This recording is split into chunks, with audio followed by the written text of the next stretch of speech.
Then, we heard it. A low, scraping sound, like metal dragging across the wooden floor. We froze, barely daring to breathe. As the sound grew louder, closer, the shadows seemed to pulse, stretching across the floor, reaching for us. My heart hammered as the scraping stopped, replaced by a faint whisper, a voice that seemed to come from nowhere and everywhere at once. It was soft, barely audible, but it carried a terrible, ancient weight. Who dares summon me? A chill ran through the room, sharper than any winter's night, cutting to the core. I looked at my friends, hoping for reassurance, but their faces mirrored my terror.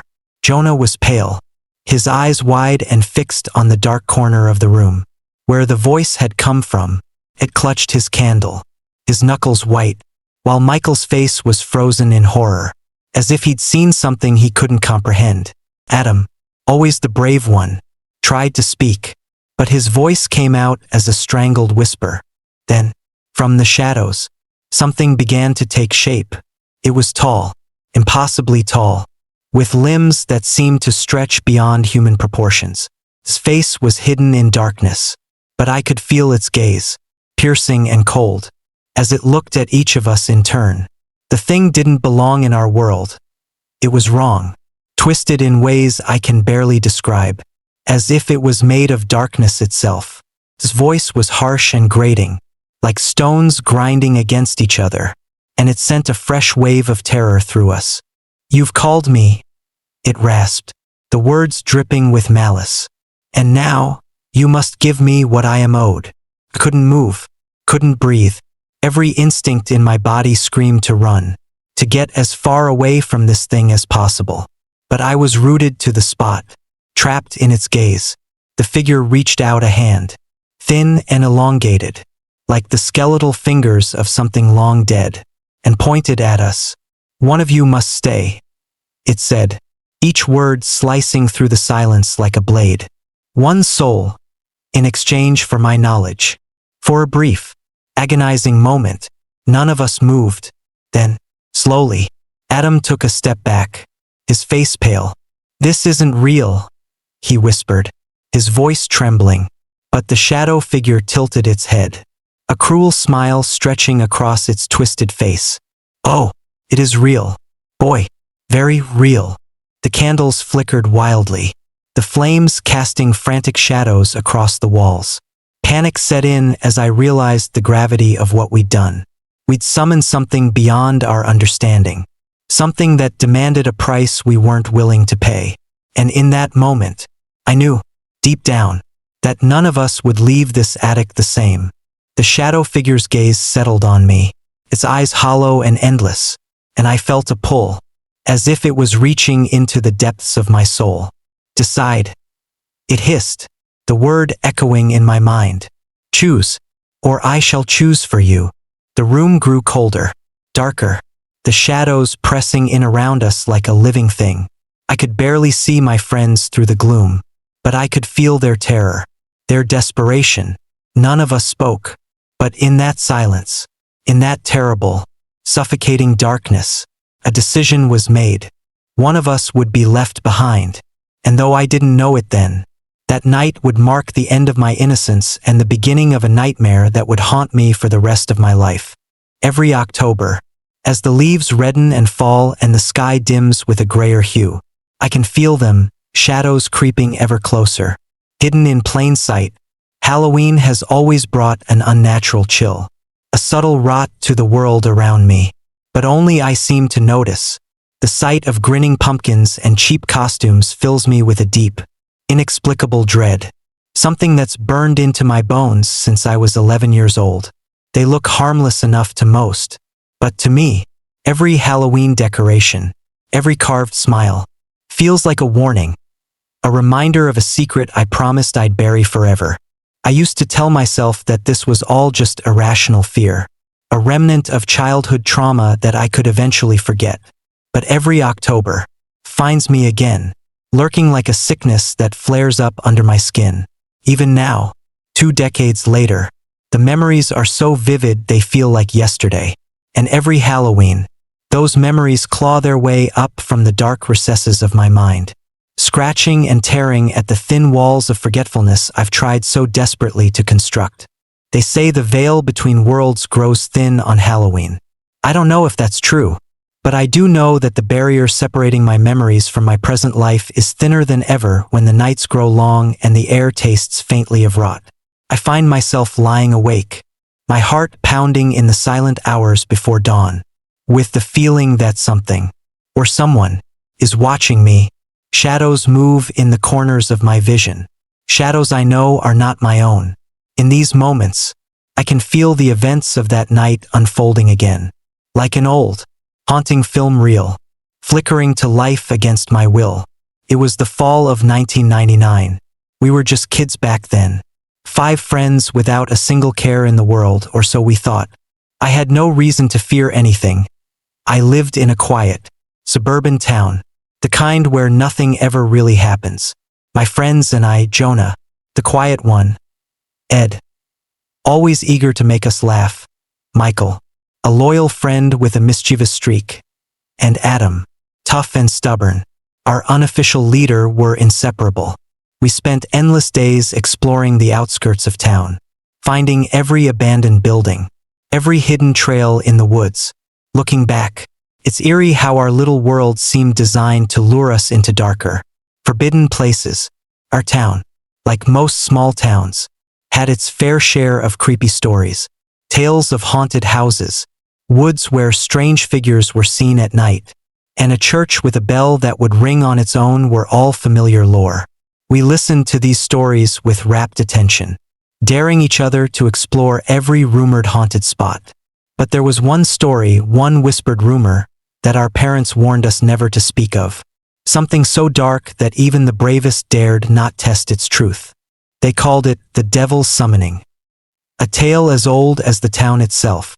It was whispered that, in the early 1900s, a preacher from our church had gone mad, claiming he had seen visions of hell.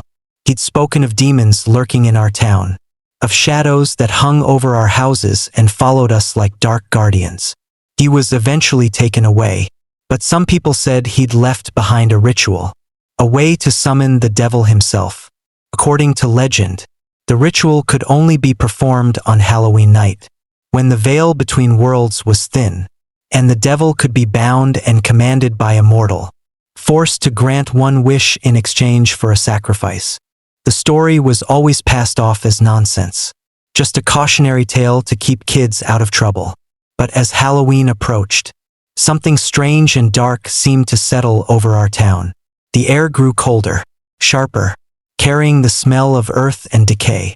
Trees cast strange shadows that seemed to twist and stretch as if reaching for us. At night, my room was no longer a safe haven but a place where every shadow seemed to shift and watch. I could feel them creeping closer, whispering my name from the shadows. In the weeks leading up to Halloween, I began having strange dreams, visions of dark figures with hollow eyes, and a voice that beckoned me, calling from the depths of a darkness I couldn't escape. That Halloween night, something compelled us to gather at Michael's house. It wasn't even a spoken decision. It was as if we all felt a pull, a dark magnetism drawing us together.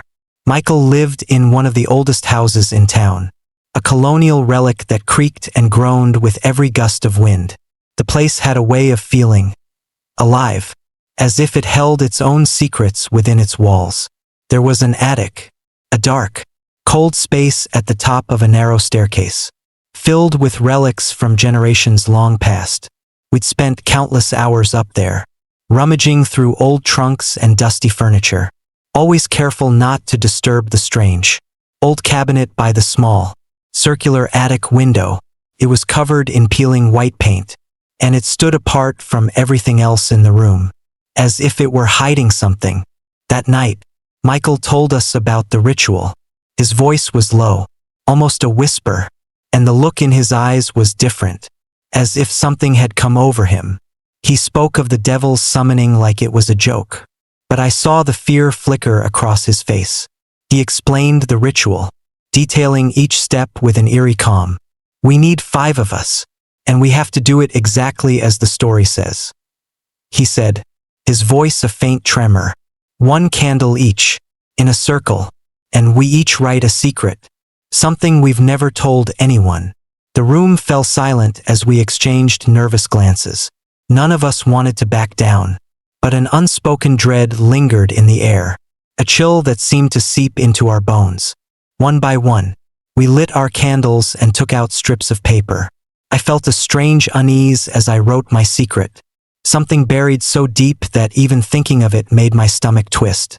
The candlelight flickered, casting long shadows across the walls. As each of us added our own hidden confessions to the flame, we watched as the paper curled, the words disappearing into the fire, and waited. Silence fell over the attic. It was the kind of silence that presses down on you, heavy and oppressive, as if the air itself was holding its breath. I could feel my heart pounding, the sound loud in my ears. Shadows seemed to gather in the corners of the room, growing thicker, darker, like something was hiding within them, watching us. The attic grew colder, and I swore I felt something brush against my arm, a chill that sent shivers down my spine.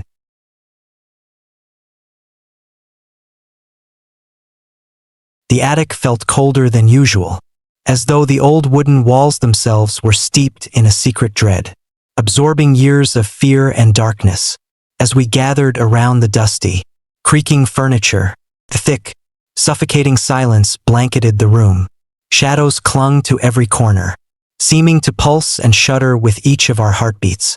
I could feel the weight of the darkness pressing down on us, as if the very house disapproved of what we were about to do. Michael, holding a black candle he'd borrowed from his father's study, knelt at the center of the attic. He'd spent days scouring old books and obscure websites, gathering scraps of information that hinted at this ritual. Every step had to be followed precisely, he'd said, or we'd risk more than we could imagine. This isn't just a story, he had warned, his voice a barely audible whisper that seemed to tremble with something he wouldn't acknowledge. We have to be careful. One wrong step, and, well, just don't make a mistake. The air in the attic was stale, thick with the scent of old wood and dust that rose with each of our movements. Michael had laid out 5 worn, aged candles in a rough circle, their dull light casting flickering shadows across our faces. I could see the fear etched into my friend's expressions. Though none of us dared to say a word, we had come this far, and we were too proud, too stubborn, to turn back now. But in the silence, each of us could feel the unspoken tension, the weight of something dark and unseen pressing down on us. Michael stood, holding a crumbling scrap of paper with the ritual's instructions, his eyes scanning it one last time. His face looked pale, almost sickly, in the dim candlelight. "All right," he said, his voice barely above a whisper. "We each write down a secret, something we've never told anyone, something dark. It's the only way to draw the devil's attention." A chill ran down my spine as I took the strip of paper he handed me. I had plenty of secrets, of course, but none I was willing to expose in front of my friends. Yet something about the stillness in the room, the oppressive weight of the shadows, made it feel as though this was more than a game. I could almost sense a presence watching us, waiting, as if the shadows themselves were alive, eager for what we were about to reveal. I glanced around at my friends. Jonah, usually so calm and composed, looked unnaturally pale, his eyes darting nervously around the room. Ed was biting his lip, a nervous habit I'd never seen before. Michael's hands were trembling slightly as he scribbled on his own piece of paper, his face set in a grim, determined expression. And then there was Adam, his usual bravado fading into something else, a look that was almost haunted. We each knelt down in turn, the candlelight casting a faint glow on our faces as we silently wrote our secrets. My hand shook as I held the pen, my mind racing with thoughts I hadn't dared to entertain in years. This wasn't some childish prank anymore. It felt like we were opening a door that should have stayed locked. But still, I wrote my secret, my darkest memory, and folded the paper in my hand. Felt heavy, weighted with the shame and fear that I'd buried so deep. One by one, We tossed our secrets into the center of the circle, watching as the flames licked at the paper, devouring our confessions. The fire crackled, casting eerie shadows that seemed to dance along the walls, twisting and shifting in strange, unnatural shapes. I swore I saw faces in the flames, fleeting glimpses of eyes and mouths that seemed to grin with malevolent glee, mocking us for our foolishness. Then, as the last piece of paper curled into ash, a heavy silence fell over the room. It was as if the air itself had thickened, pressing down on us, suffocating us. The candle flames flickered, casting long, distorted shadows that seemed to stretch and bend, reaching toward us with claw-like fingers. I could feel the weight of something dark, something ancient and malevolent, hovering just beyond the edge of the circle. Michael's voice broke the silence, low and trembling. "Now we speak the words." He unfolded another scrap of paper, reading the Latin phrases he had painstakingly copied from a musty old book. His voice wavered, the foreign words sounding strange and unnatural as they echoed through the attic. As he chanted, the temperature in the room seemed to drop, the cold seeping into my bones. My breath came out in short, visible puffs, and I shivered, wrapping my arms around myself in a feeble attempt to ward off the chill. The shadows seemed to grow thicker, darker, as if they were gathering, coalescing into something tangible, something alive. Then, I felt it, a presence, a dark, oppressive force that seemed to fill the room, pressing down on us with a weight that was almost unbearable. My heart pounded, a cold sweat breaking out on my forehead as I glanced at my friends. They felt it too. I could see it in their wide, terrified eyes, in the way they shrank back from the shadows, as if afraid of what might emerge. Suddenly, a faint, low whisper filled the room, echoing off the walls like the wind through a graveyard. The voice was barely audible, more a feeling than a sound, but it sent a shiver down my spine, filling me with a sense of dread that I couldn't shake. It was a voice that was both distant and impossibly close, as if it was speaking directly into my mind, burrowing into the deepest parts of my soul. "Who dares summon me?" The words echoed through the room, each syllable heavy with malice, dripping with an ancient, dark power that made my skin crawl. I could feel the darkness pressing closer, suffocating us, filling every corner of the attic with a sense of impending doom. The shadows seemed to pulse, shifting and writhing like something alive, something that was watching us, waiting for the right moment to strike. None of us moved. We were frozen in place, trapped by the weight of that voice, the terror that it instilled in us. My heart pounded in my chest, each beat a painful reminder of the life that hung in the balance, the fragile thread that could be cut at any moment by the darkness that surrounded us. Michael, his face as white as a sheet, took a shaky step forward. "We've come to make a bargain," he stammered, his voice barely audible, trembling with fear. We've brought offerings, secrets, as the ritual requires."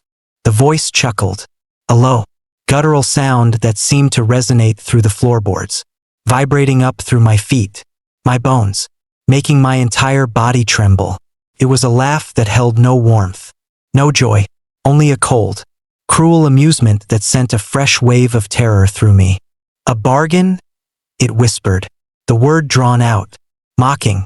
"You foolish children, you dare to summon me, to offer your petty secrets in exchange for what? Power? Knowledge? You know not the price you seek to pay." I could feel the weight of its gaze on me, cold and unyielding, like the touch of death itself. The shadows shifted, and for a moment, I thought I saw eyes hollow, empty, filled with a darkness so deep it seemed to swallow the light. My breath caught in my throat, and I felt a strange, dizzying sensation, as if I were teetering on the edge of an abyss, staring down into a void that held nothing but endless, all-consuming darkness. Michael swallowed hard, his voice barely a whisper as he answered. We just wanted to see if it was real." The silence that followed was deafening.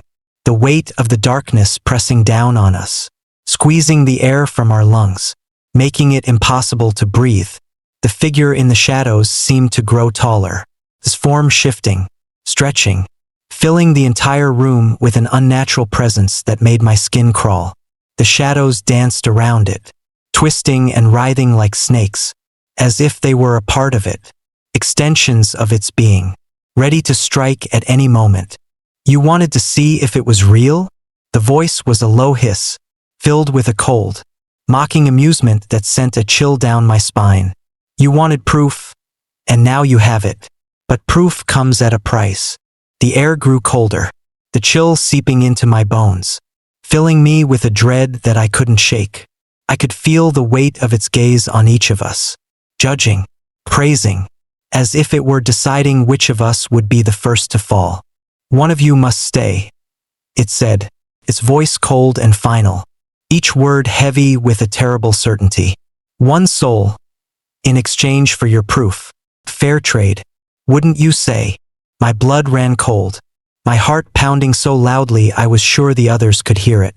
I looked at my friends, desperation clawing at my chest, my mind racing as I tried to find a way out, some way to escape the terrible fate that awaited us. But there was no escape. The darkness held us, trapped, bound by the ritual we had so foolishly enacted. And in that moment, I knew with a certainty that filled me with a horror beyond anything I'd ever known, that one of us would not leave this attic alive. The silence after the demon's words was heavier than anything I had ever known, thick and oppressive like a weight pressing down on my chest. One of you must stay, it had whispered, its voice curling through the room like smoke, twisting into every shadow, every corner, filling us with a dread that seeped into our bones. My friends and I exchanged terrified glances, each of us frozen in place, paralyzed by the enormity of what was being asked of us. I could barely comprehend the words, the terrible finality in the creature's voice. The idea of leaving one of us behind, one of my friends, one of the people I had known and trusted my entire life, was unthinkable. Yet, as the silence stretched on, the darkness in the room grew deeper, darker, as if the walls themselves were closing in on us, sealing our fate. The demon, this shadowy form shifting and stretching, loomed over us, watching, waiting, his eyes too hollow. Endless pits moved slowly from one of us to the next, lingering just long enough to send a shiver of terror through each of us in turn. My mind was a chaotic whirl of fear and disbelief, each thought racing, spiraling into panic. How had it come to this? This was supposed to be a game, a harmless Halloween thrill. Yet here we were, trapped in the attic with a creature that demanded a soul. Something dark and unfathomable that had clawed its way into our world, ready to drag one of us into its depths.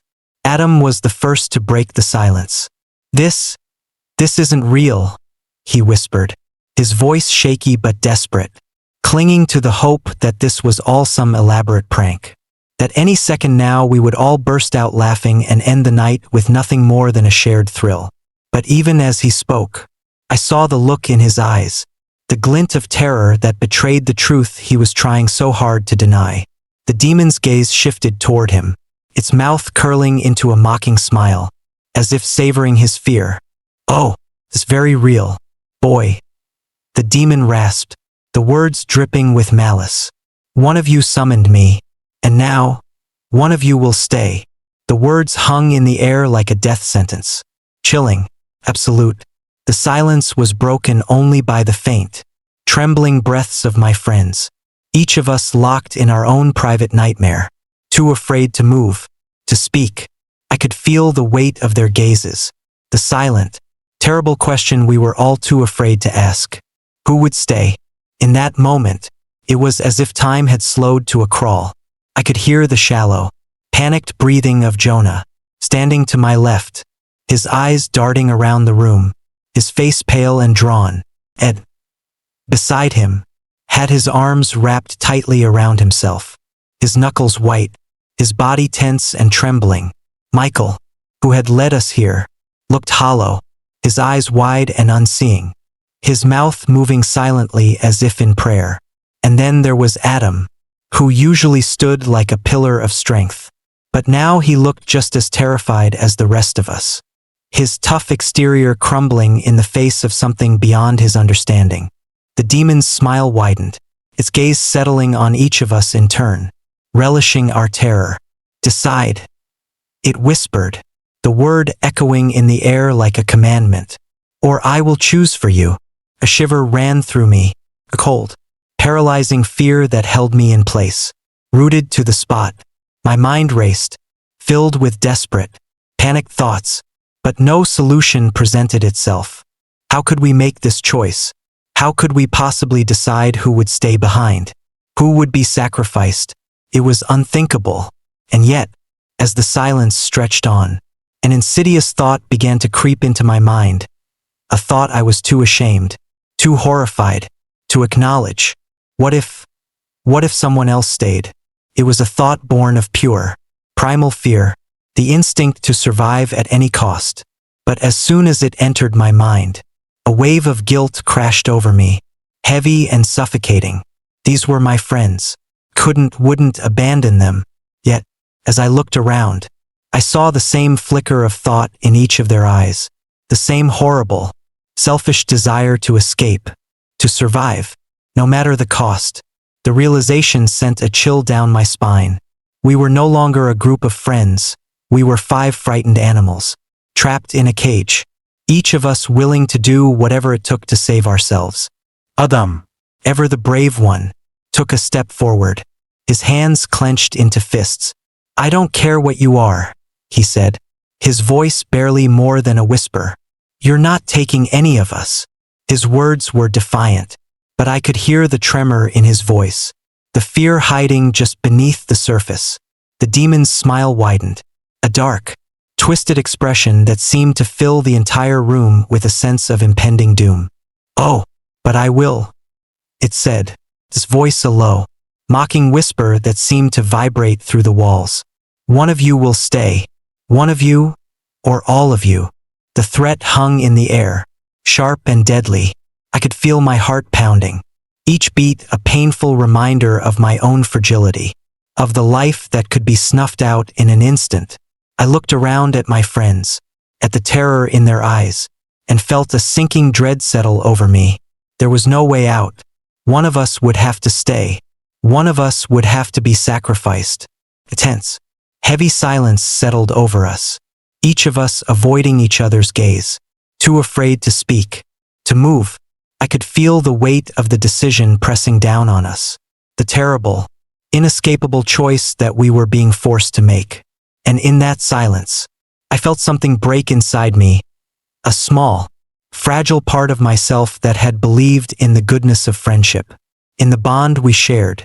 Now, that bond was shattered, replaced by fear, by survival instinct, by the terrible knowledge that none of us were willing to make the ultimate sacrifice. Jonah's voice broke the silence, trembling, desperate. We don't have to do this. There must be another way." But even as he spoke, I could see the hopelessness in his eyes, the understanding that there was no escape, no other choice. The demon's smile widened, a dark, twisted grin that seemed to fill the entire room with a sense of impending doom. "There is no other way," it whispered, its voice cold and final. "One of you must stay, one soul, in exchange for your freedom. Decide, now." Panic gripped me, tightening its icy fingers around my heart, choking me, suffocating me. My mind raced, desperate to find a way out, a way to escape this nightmare. But as the silence stretched on, the choice became clearer, sharper, more terrifying.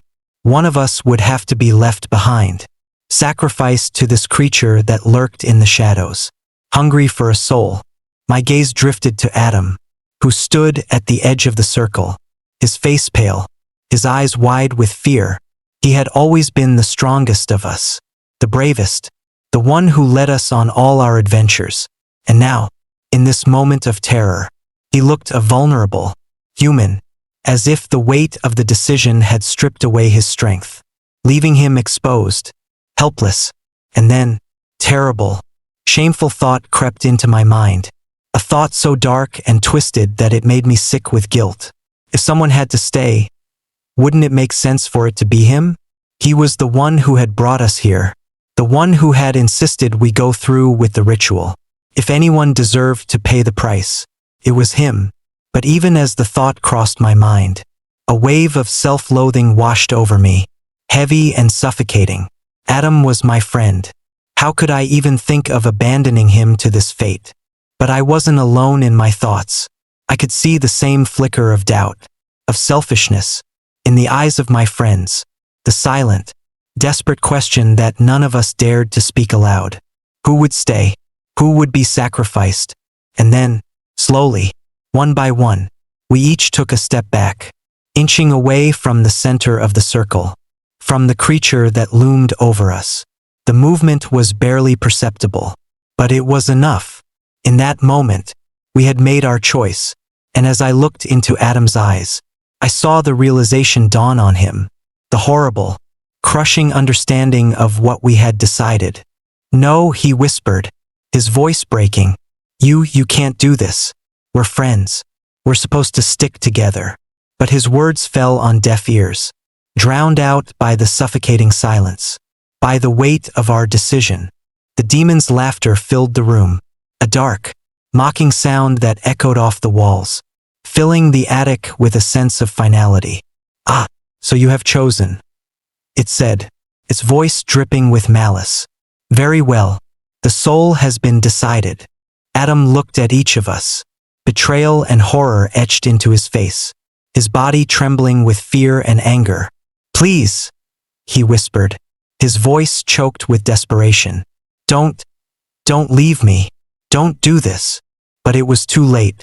The demon's shadowy form shifted, its eyes fixed on Adam, his hands reaching out, long and skeletal, grasping, hungry. He struggled, fought, but the darkness was stronger, more powerful than anything we could have imagined. It wrapped around him, pulling him into its depths, his screams echoing through the attic, filling us with a terror that would haunt us for the rest of our lives. And then, just as suddenly as it had begun, it was over. The darkness receded, the shadows retreating, leaving us alone in the silence, our breaths shallow, our bodies trembling. The attic felt empty, hollow, as if a part of us had been taken, torn away by the creature that had claimed our friend. Adam was gone, and in his place, there was only silence, a silence filled with guilt, with horror, with the knowledge that we had betrayed him, abandoned him to a fate worse than death. As we stumbled out of the attic, our minds numb with shock, our bodies heavy with the weight of our choice, I knew that we would never be the same. We had sacrificed a friend, and in doing so, we had sacrificed a part of ourselves.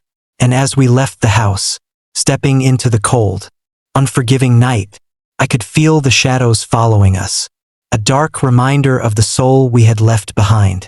And I knew, deep down, that no matter how far we ran, no matter how hard we tried to forget, we would never escape the darkness that had claimed Adam, nor the guilt that would haunt us for the rest of our lives. They say the dead find ways to haunt the living, but when you're haunted by something you've done, something you can never take back, the shadow follows you everywhere. After that night in the attic, we weren't the same. None of us spoke about it, not even when we left Michael's house, staggering like the living dead as the first hints of dawn broke across the sky. But we knew we had crossed a line, torn a hole in reality, and left a part of ourselves back in that attic with Adam.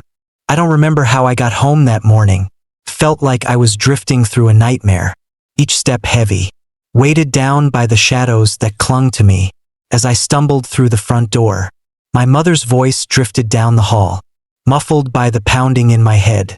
I mumbled some excuse about staying at a friend's house, but I don't think she heard me. My ears were still filled with the echo of Adam's final scream, the sound of his voice being swallowed by darkness. That day, I lay in bed, staring at the ceiling, unable to sleep, unable to close my eyes for even a second. Whenever I blinked, I saw his face, pale, terrified, pleading. I saw the darkness wrapping around him, pulling him down into a void that had no end. And as I lay there, I realized something horrifying. I didn't feel relief. I didn't feel safe. Even though we had left him behind, a piece of that shadow had followed me, burrowed into my skin, embedding itself so deeply that I knew it would never leave. The days blurred together after that. I went through the motions of my life, but I wasn't really there.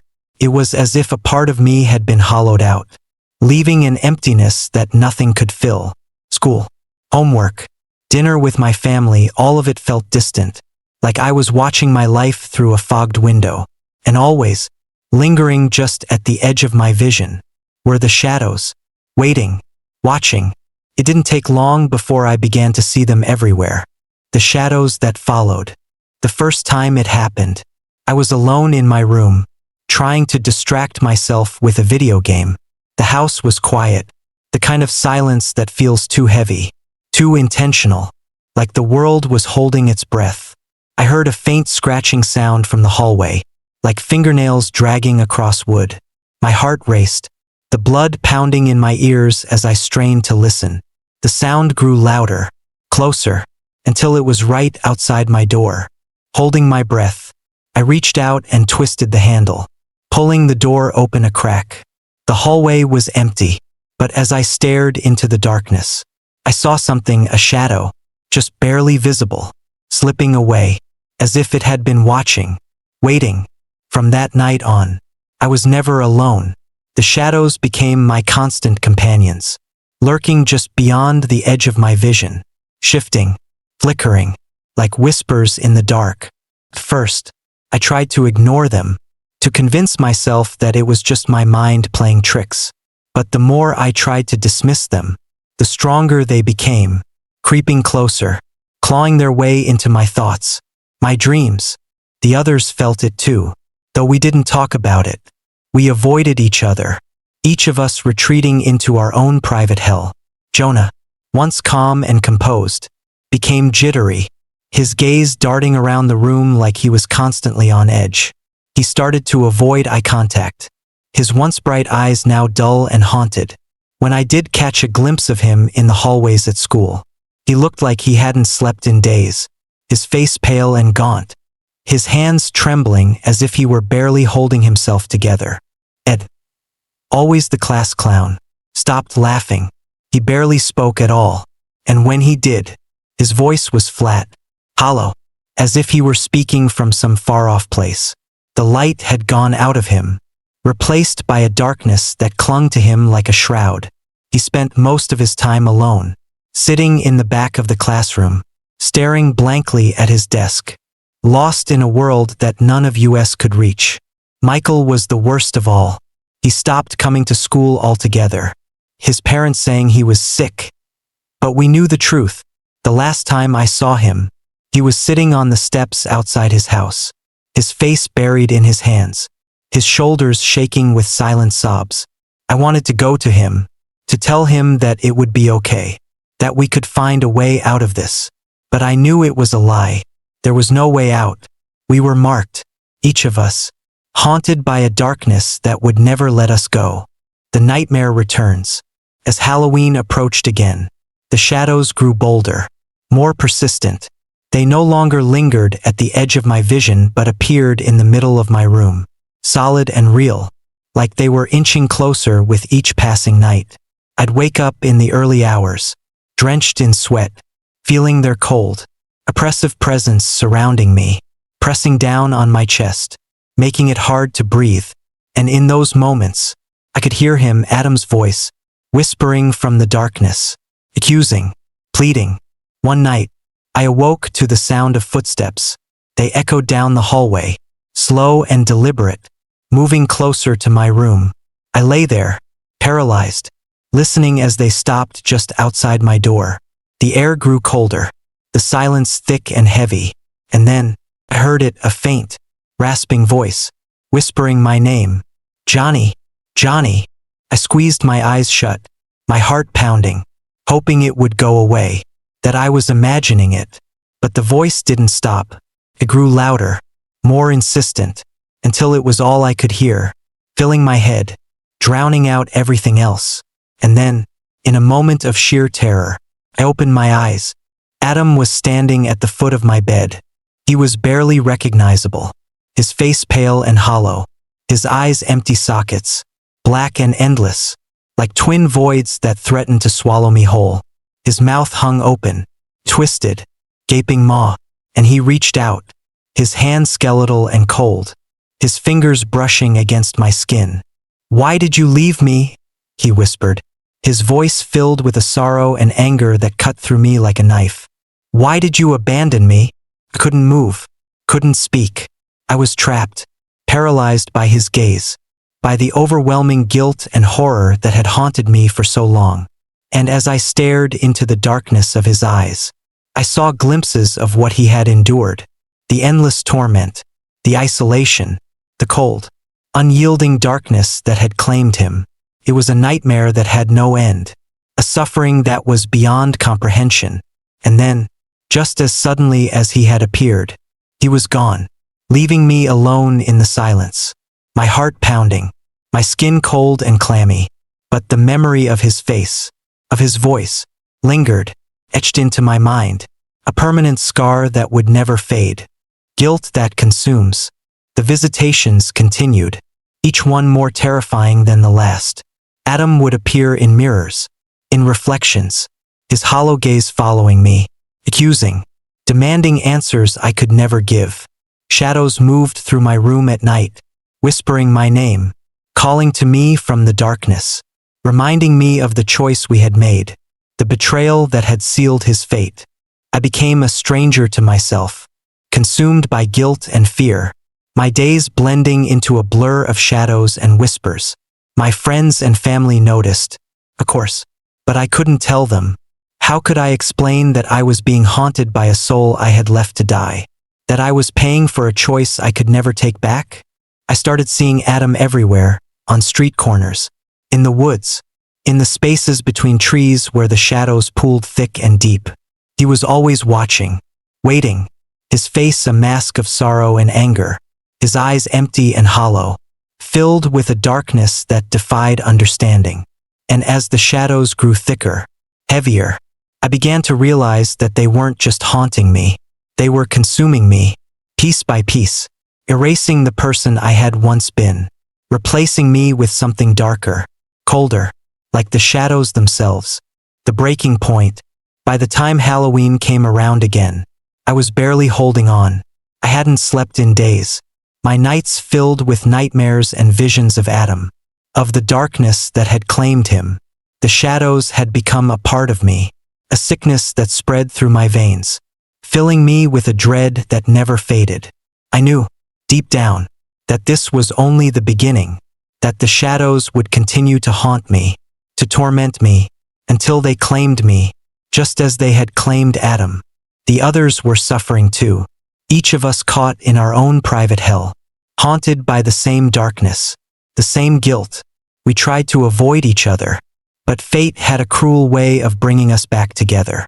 And as Halloween night approached, we all felt it, the pull, the dark, insidious force that was drawing us back to that attic, to the place where it had all begun. I didn't want to go. Every instinct in my body screamed to stay away, to run as far and as fast as I could. But the shadows wouldn't let me. They followed me, creeping into every corner of my mind, filling me with a terror I couldn't escape. And in the end, I knew I had no choice. We had opened a door that could never be closed.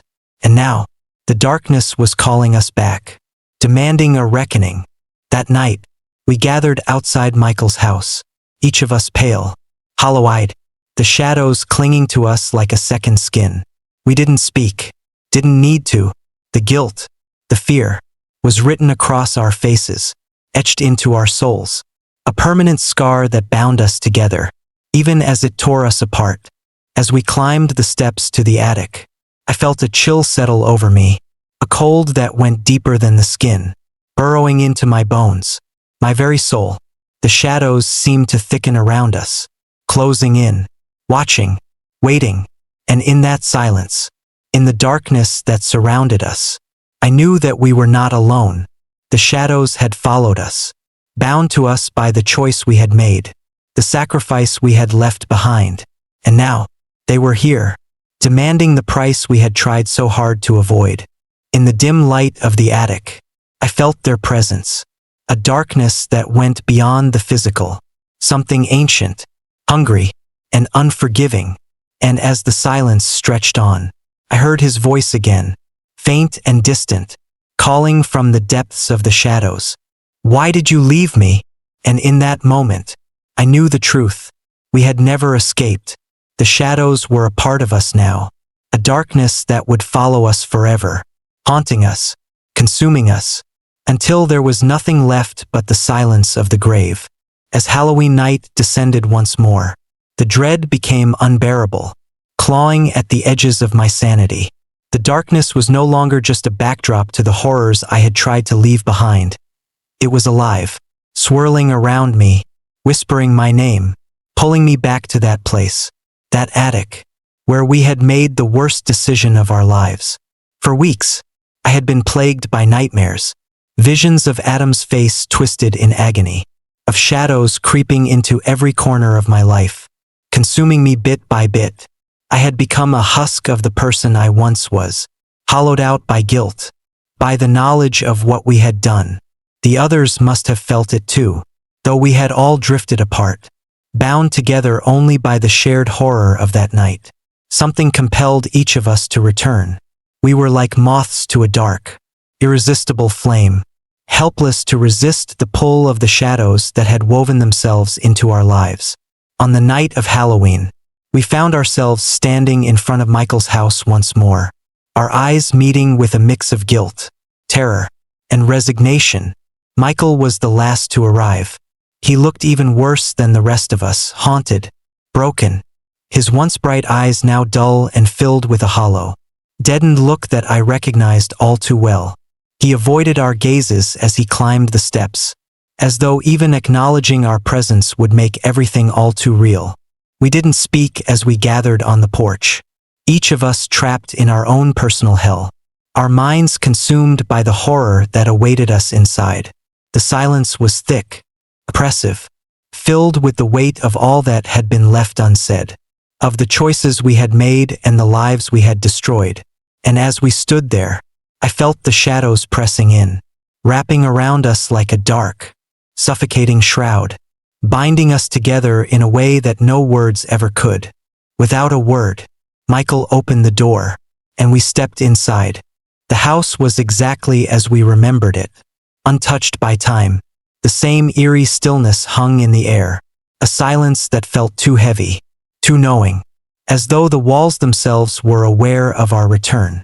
Shadows pooled in every corner, stretching and twisting, flickering as though alive, as if they were watching us, waiting for us to make our way back to the attic.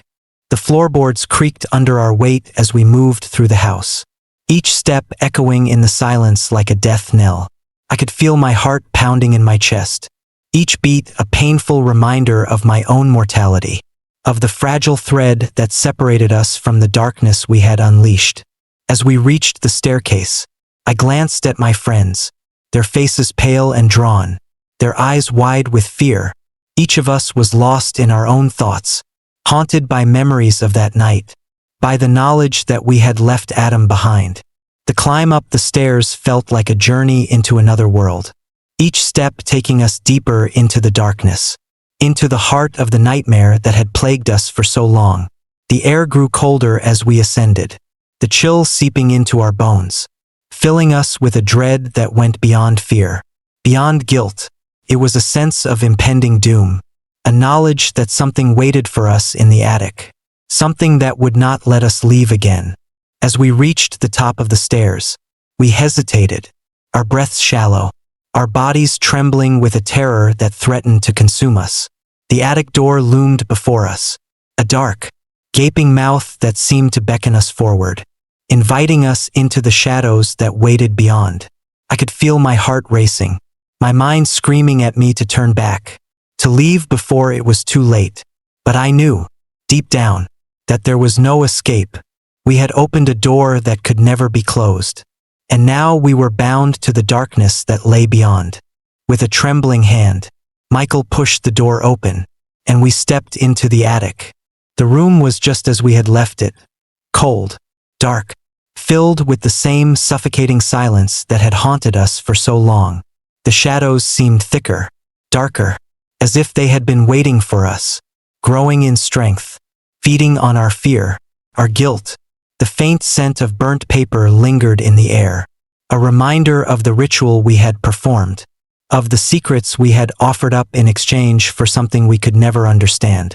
As we moved into the room, I felt a presence, a dark, oppressive force that seemed to fill every corner, pressing down on us, suffocating us.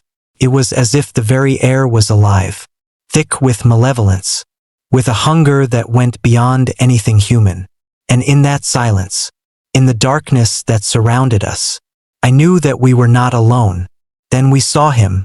Adam stood in the corner of the room, his face pale and hollow, his eyes empty and black, like twin voids that seemed to swallow the light.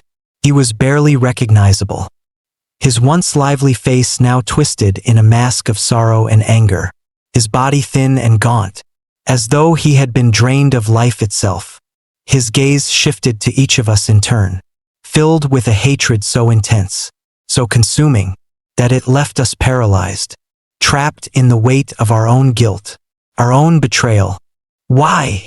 he whispered, his voice a faint, rasping sound that seemed to echo through the room, filling the silence, pressing into our minds. "Why did you leave me?" His words cut through us like a blade, sharp and unforgiving, filled with a pain that went beyond anything I had ever known. I could feel the weight of his gaze, his hatred, his sorrow, pressing down on me, suffocating me. My mind raced, filled with memories of that night, of the choice we had made, of the darkness we had unleashed. And as I looked into his eyes, into the endless, empty void that lay within, I felt a deep, gnawing guilt that went beyond words, beyond understanding. We didn't mean to," Jonah stammered, his voice trembling, barely audible. We didn't know." But Adam's gaze didn't waver. His eyes bore into Jonah, filled with a rage that seemed to burn through the darkness, a fury that had been festering for far too long. "You knew," he whispered, his voice filled with a quiet, terrible certainty. "You knew, and you left me." The silence that followed was unbearable, filled with the weight of his accusation, with the knowledge of what we had done. Each of us stood there, trapped in the horror of our own choices, in the guilt that had haunted us for so long. And as the shadows pressed in around us, I realized that there was no escape, no way to undo what we had done. We had betrayed Adam, left him to suffer in the darkness. And now that darkness had come for us. Then, as if in response to his fury, the shadows began to shift, twisting and writhing, coiling around him like a living thing. I could feel the air grow colder, the darkness thickening, pressing down on us, filling the room with a sense of impending doom. The shadows stretched and grew, filling the room, swallowing the light, until we were surrounded by darkness, trapped in a void that had no end, no escape. And then, from the heart of that darkness, a voice emerged, a voice that was not Adam's, a voice that was deeper, older, filled with a malice that went beyond anything human. "You have returned," it whispered, each word dripping with venom, with a cold, cruel amusement. "And now you will pay the price." The shadows moved, shifting and twisting, forming a figure that loomed over us, dark and terrible, its eyes hollow and endless, filled with a darkness that defied comprehension. It was the demon, the creature we had summoned, the entity that had claimed Adam's soul. His gaze settled on each of us in turn, filled with a cold, mocking malice, as though it were savoring our terror, our guilt. "One of you must stay," it said, this voice a low, mocking whisper that seemed to vibrate through the walls, filling the room with a sense of finality. "One of you, or all of you?" The choice hung in the air, sharp and deadly, a death sentence that left us paralyzed, trapped in the weight of our own terror, our own guilt. I could feel my heart pounding, each beat a painful reminder of the life that hung in the balance, of the fragile thread that separated us from the darkness that surrounded us. But then, something changed. Adam stepped forward, his gaze fixed on the demon, his face set in a look of defiance, of determination. "No," he said, his voice filled with a strength I hadn't seen in him before, a strength that went beyond fear, beyond anger. "They don't belong to you. Take me, and let them go." The demon's gaze shifted, its eyes narrowing, its expression filled with a cold, cruel amusement. "Oh, but you have already paid the price, boy," it whispered, its voice dripping with malice, with a hunger that went beyond anything human. "Your soul is mine, but theirs is still owed." Adam looked back at us, his gaze filled with sorrow, with a pain that cut through the darkness, that left us paralyzed, trapped in the weight of our own choices, our own betrayal. And in that moment, I knew that there was no escape, no way to undo what we had done.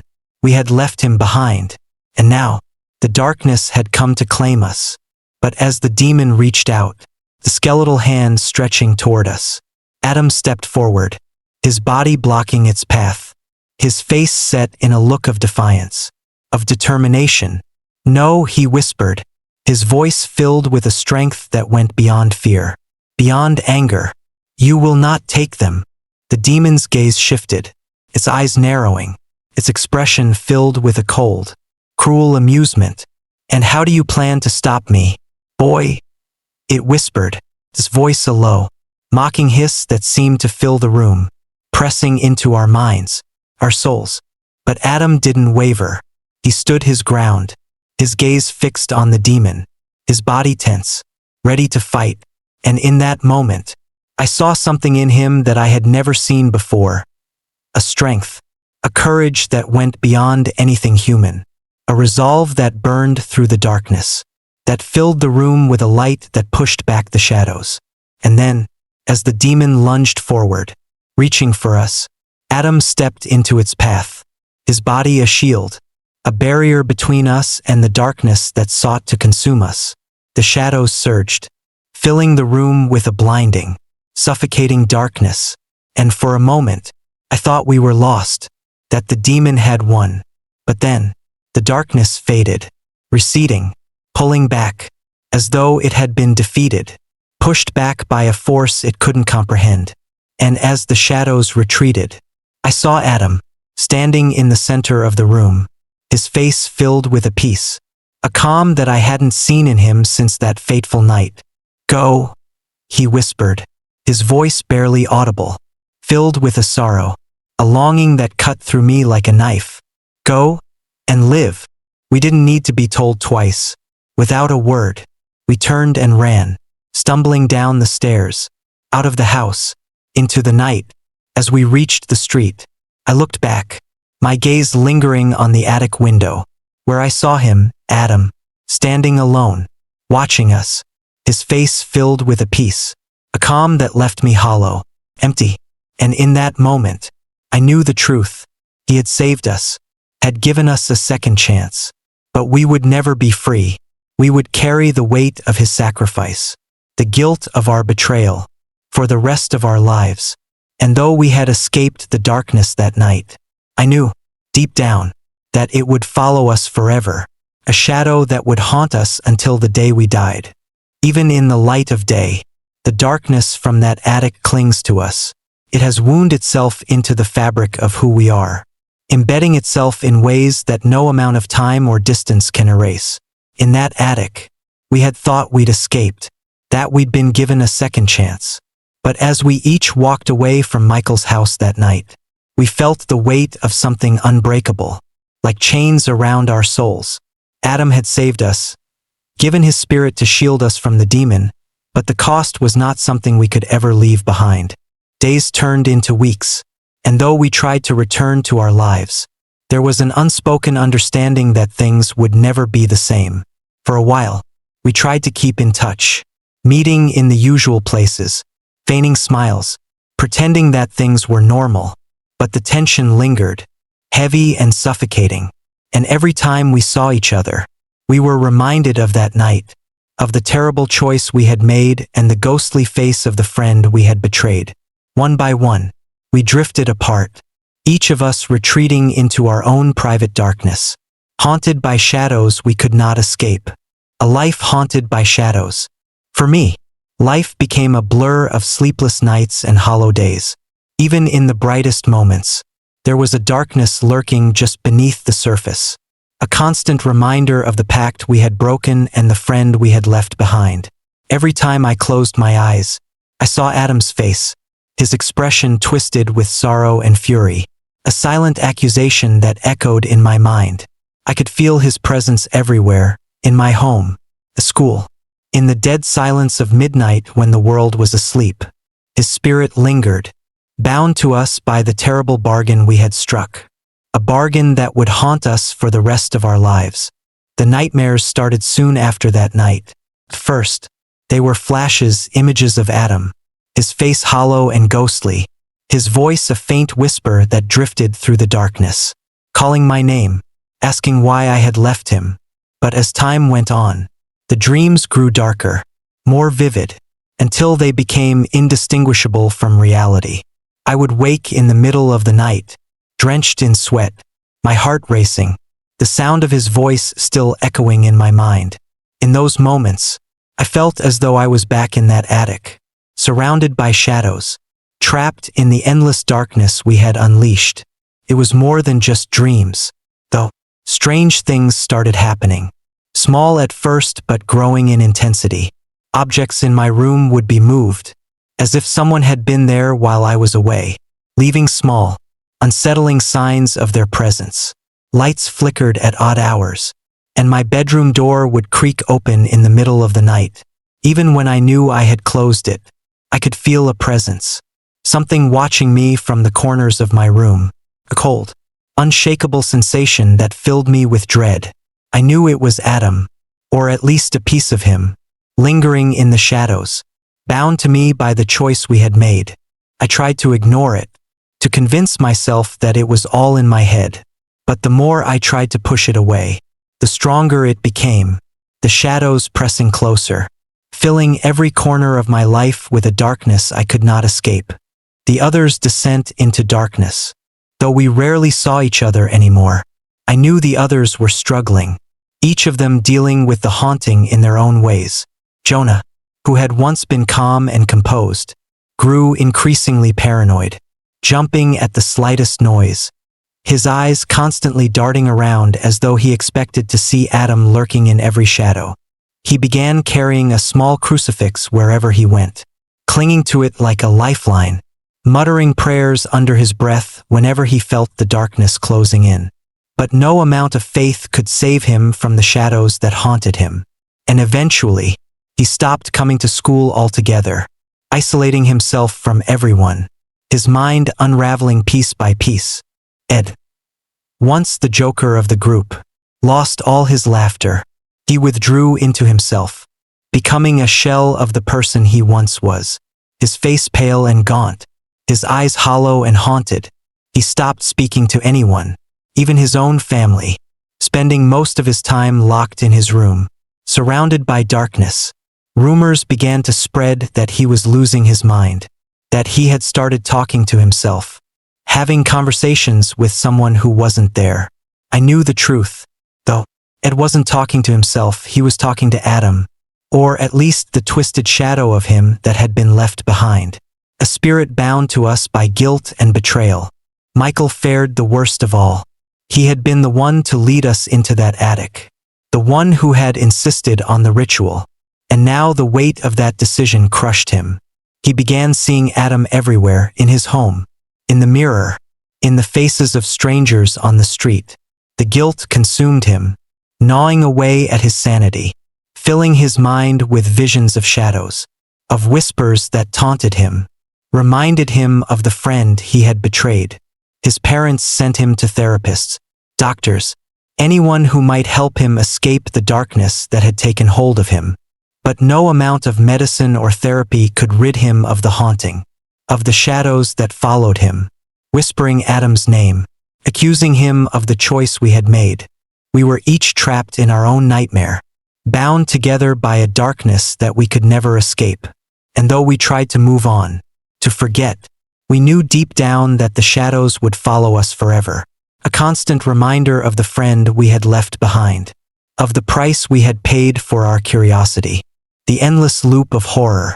Months passed, but the haunting never faded. Every night, I felt the weight of Adam's presence, the shadows pressing closer, as though they were drawing strength from my fear, feeding on my guilt. I stopped going out at night, avoiding the dark, keeping the lights on at all hours, hoping that the brightness would keep the shadows at bay. But it didn't matter.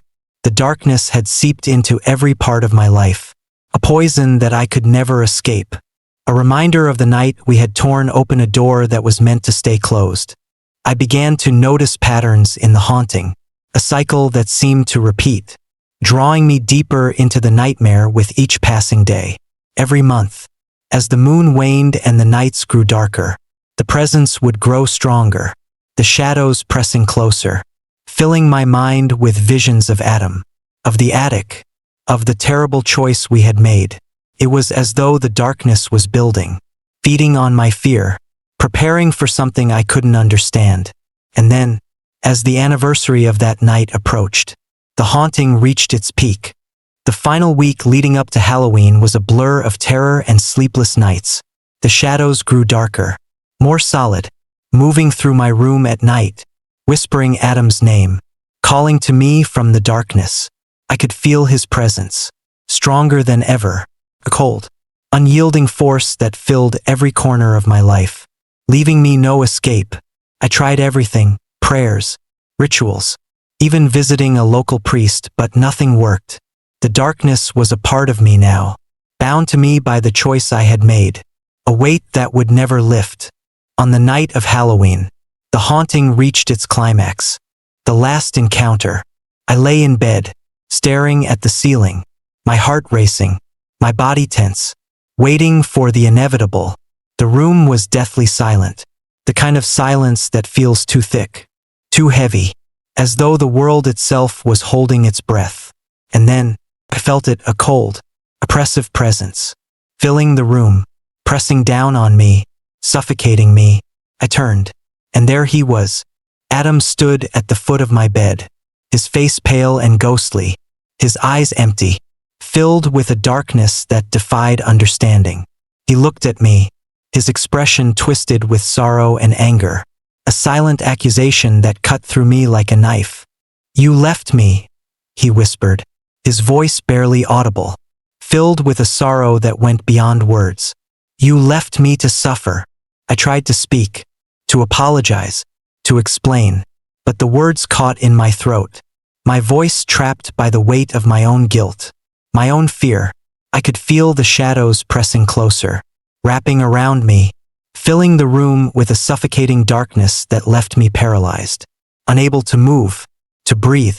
Adam reached out, his hand cold and skeletal, his fingers brushing against my skin, filling me with a chill that went beyond the physical, a chill that seeped into my soul, leaving me hollow, empty. "Come with me," he whispered, his voice a faint, ghostly echo that seemed to fill the room, pressing into my mind, my soul. "Join me." In the darkness, I felt myself slipping, sinking into the shadows, into the cold, unyielding void that had claimed Adam, a darkness that went beyond life, beyond death, a place where time and memory lost all meaning. I could feel the pull of the shadows, a force that was stronger than anything I had ever known, a force that promised to erase all pain, all guilt, all memory. But in that moment, something held me back, a faint, fragile spark, a glimmer of light that refused to be extinguished. It was the memory of who I had been, of the life I had once known, a reminder that I was still alive, that I still had a choice. With a strength I didn't know I had, I pulled myself back, forcing myself to break free from the darkness, to resist the pull of the shadows. I closed my eyes, focusing on that glimmer of light, that faint, fragile spark that was all I had left. And when I opened my eyes, Adam was gone. The room was silent once more, the darkness receding, pulling back, leaving me alone in the faint glow of dawn. I lay there, my body trembling, my mind numb, as the weight of the haunting finally lifted, leaving me exhausted, empty. But as I stared into the pale light of morning, I knew that it wasn't over. The shadows would return. The darkness would follow me, waiting for a moment of weakness, a crack in my resolve, ready to pull me back into the nightmare. And though I had escaped that night, I knew, deep down, that the haunting would never end. The shadows would be with me forever, a darkness that I could never escape, a reminder of the friend I had betrayed, of the price I had paid for my curiosity. And in the silence of the dawn, I whispered a silent prayer, a plea for forgiveness that I knew would never be answered, because some shadows are eternal, bound to us by guilt, by fear, by the choices we can never take back. And as I lay there, surrounded by the faint light of morning, I knew that the darkness would follow me for the rest of my life, a shadow that would haunt me until the end of my days.